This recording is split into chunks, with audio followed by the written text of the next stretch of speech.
যা আবহাওয়া মনে হচ্ছে কলকাতায় এখন বিরাট ঝড় আসতে পারে, কিন্তু তার আগে এই কলকাতার বুকে সকাল থেকে আদিবাসীদের ঝড় চলছে।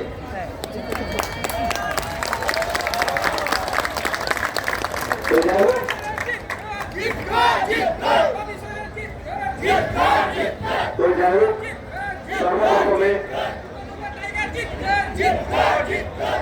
আমাদের এই পশ্চিমবঙ্গ থেকে উত্তরে আলিপুরদুয়ার, কুচবিহার, দার্জিলিং থেকে দক্ষিণ দিনাজপুর, উত্তর দিনাজপুর হয়ে মালদা থেকে আগত, বর্ধমান থেকে, দক্ষিণে জঙ্গলমহল থেকে আগত সমস্ত ইউনাইটেড ফোরামের সমস্ত সংগঠনের নেতৃত্ব তৎসহ যে সমস্ত ভাই বোন এবং সম্মানীয় বাবা মারা এসেছেন সবাইকে আমার অভিনন্দন জানাই।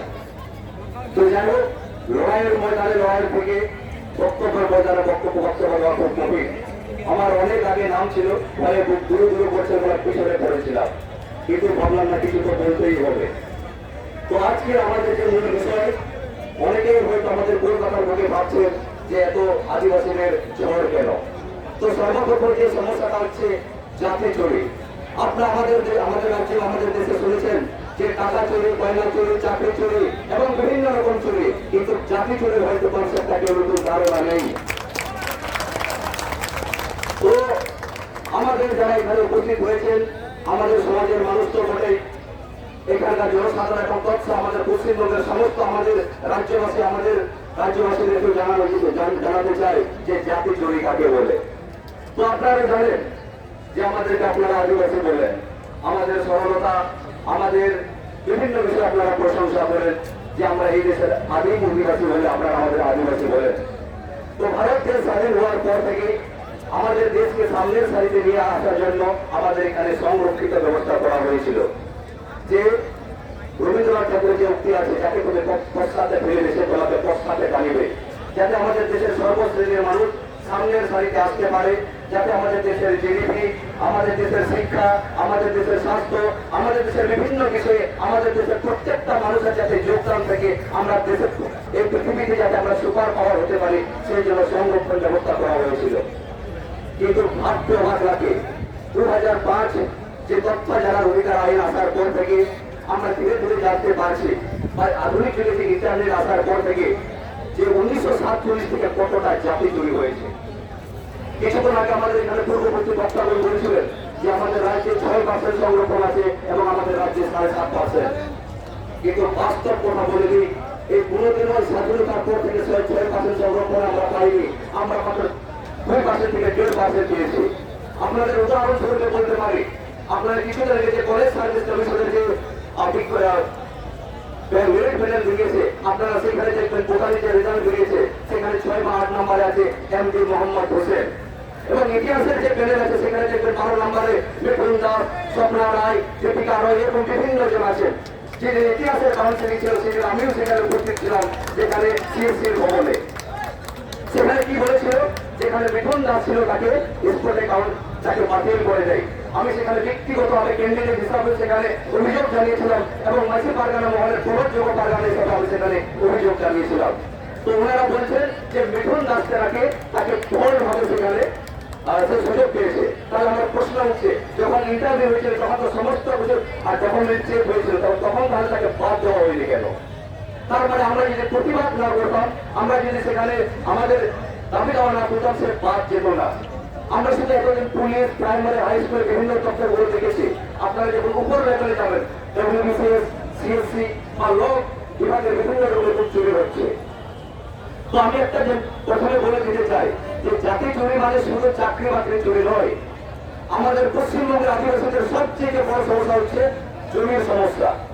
যুগ যুগ ধরে এরকম মানুষরা ডুপ্লিকেট সার্টিফিকেট বানিয়ে হেক্টরের পর হেক্টর জমি কিনেছে এবং সেগুলো সেখানে বিভিন্ন রকম প্রকল্প গড়ে তুলেছে, যেখানে আদিবাসীদের পাওয়ার কথা। যে আদিবাসীদের যে রাজা ছিল তাকে সেখানে ভিখারি করে, তাকে সেখানে প্রজা করে, সেখানে অন্যান্য আদিবাসীরা সেখানে জমি করে, সেখানে সে কোটি পেতে এবং আমাদের আদিবাসীরা সেখানে 3 মজুরি শ্রমিক। এই হচ্ছে আমাদের জাতি চুরি। তো এই জাতি চুরি রুখতে আমরা বান ধরে তো নতুন করে কোনো কিছু আসতে দিব না, কিন্তু বান ধরে যেগুলো আছে সেগুলোকে আমাদেরকে এক এক করে বার করতে হবে। এটা তখনই সম্ভব হবে আজকে আমরা যে দূর দূরান্ত থেকে যারা এসেছি, শুধু যারা নেতৃত্ব নেই, যারা এখানে যারা ছাত্র সমাজ আছেন, যারা মা বোনেরা আছেন, কোথায় কি হচ্ছে আপনারা শুধু আমাদেরকে ইনফরমেশন দেওয়া, বিশেষ কিছু লাগে না। আরবিআই মাত্র 10 টাকা খরচা হয়। तो आज सबसे हमारे भाई लागू सबसे मुझे अच्छा लगा अलीपुर कुछ बिहार से बहुत सारे हमें उड़ान मारे आए हैं। তো আমি বলবো যে আমাদের আদিবাসীদের মধ্যে যে আমরা 40টা সাববাস আছি, তার মধ্যে আমাদের সন্তান আছে 51%, ওরাও আছে 17%, তাছাড়া বিভিন্ন কমিউনিটি 2%, 4% করে এরকম আমরা অনেক কমিউনিটি আছে।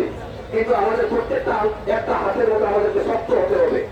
সেই জন্য আলিপুর বয়সে যেসব ওরাও মানে আমাদের मुर्गा भाई मारे आए उन्हें मैं भूल जोहार जहाँ पर इस बार हमें कोशिश करते कोलकाता में इस बार सभा होती, इस बार हमें कोशिश करो सिलीगुड़ी या ड्रग्स में तोड़ाई में हमें सभा करो। इधर जितना लोग हमें से जुड़ा हुई है वह कोशिश कर दो ड्रग्स में हमें 1 लाख से ज्यादा हमें हुआ जो जुमात करेंगे लगे हमें के। तो দ্বিতীয় নম্বর যে পয়েন্ট আসছে যে ফরেস্ট রাইট অ্যাক্ট, আপনারা জানেন যে 2000 ফরেস্ট অ্যাক্ট যেটা আমরা বলা বলি আমাদের আদিবাসীদের জন্য বিভিন্ন রকম সুযোগ সুবিধার কথা বলা আছে। 2006 সালে সেন্ট্রাল গভর্নমেন্ট এই আইন পাস করলেন, মাত্র মুসলিমের 2-3টা রাজ্যে এটা কার্যকারী হয়েছে। আমাদের পশ্চিমবঙ্গে আমাদের ভারতবর্ষের অনেক রাজ্যে কথা লাগু করা হয়নি। কিন্তু দুঃখের বিষয় আমরা 2023 সালে কি দেখলাম, নতুন বনাধিকার অ্যাক্ট যেটা অ্যামেন্ডমেন্ট বিল পাস করেছে সেটাকে খণ্ডন করে যেখানে বলা হচ্ছে যে বনাঞ্চলে 100 কিলোমিটার পর্যন্ত কোন প্রাইভেট কোম্পানি সেখানে জমি অধিগ্রহণ করতে পারবে। তার মানে আদিবাসীরা যতটা আমাদের ভূমি বা বনভূমি ছিল সেই সবগুলোকে আমাদেরকে উৎখাত করে, কিন্তু পরিবেশ যদি সুরক্ষা রাখতে হয় আমাদের বনভূমির একান্ত প্রয়োজন আছে। তো আমি আরেকবার সমস্ত আমাদের দেশবাসীদেরকে বলতে চাই যে বনভূমির কথা আপনারা বলেন, আমাদের আদিবাসীদের হয়তো পৃথিবীতে একটাই এমন ধর্ম আছে যেখানে আপনাকে জাহের কোন বা মাসিকান যদি ঘটলে সেখানে আপনাকে সার্জন দ্বারে লাগাতে হবে বা মাক্ষণ দ্বারে লাগাতে হবে। হয়তো পৃথিবীতে এমন কোনো ধর্ম নেই। তো বনভূমি যদি বাঁচাতে হয় আদিবাসীর যে সম্মান আছে, যে অধিকার আছে তাদেরকে দিতে হবে। তো আমি বারবার বলবো যে আমাদের ফরেস্ট রাইট 2006 লাগু করতে হবে এবং 2010 যে ফরেস্ট রাইট অ্যাক্ট সেটা বাতিল করতে হবে। আমি আর একটা পয়েন্ট বলে আজকে আমি বক্তব্য শেষ করবো। যাই হোক, আরেকটা যে কথাটা আসছে যে ইউসিসি বিল, আমি বলবো এই মুহূর্তে আমরা সেটাকে বিরোধ করছি, এই বিল আমরা আসতে দেব না। হয়তো এখানে অনেকজন প্রশ্ন করবেন যে সমান নাগরিকতা বিল আসলে আমাদের কি ক্ষতি।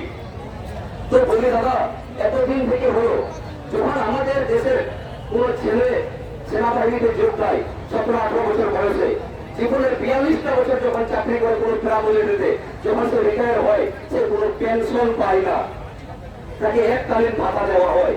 কিন্তু কোন এমএলএ একদিনের জন্য যদি নির্বাচিত হয় সে পুরো জীবনের জন্য পেনশন হয়। আগে এটা সমালোচনা লাগু করা হোক। আর একটা কথা বলবো, কেউ যদি একবার এমএলএ সেটার পেনশন পাচ্ছে, আর কোনো যদি এমএলএটা জিতেছে এমএলএ পেনশন পায়, এমপি আরো বেতন পায়। আবার যখন সে রাজ্যসভার এমপি হয় তখন এমএলএর পেনশন পায়, এমপির পেনশন পায়, রাজ্যসভার বেতন পায়। যে জায়গায় আমাদের সেনাবাহিনীরা নিজের প্রাণকে নিজের জীবনকে মানে রিক্সে রেখে সেখানে দেশের জন্য লড়াই করে জীবনের 42টা বছর সেখানে দেশের জন্য, তাদের জন্য কোনো পেনশন নেই। আগে তাহলে সেনাবাহিনীর জন্য পেনশন চালু করতে হবে আর এমএলএ এমপির একটাই পেনশন লাগু করতে হবে, নাহলে ওদেরও ঘরে জন্য করতে হবে।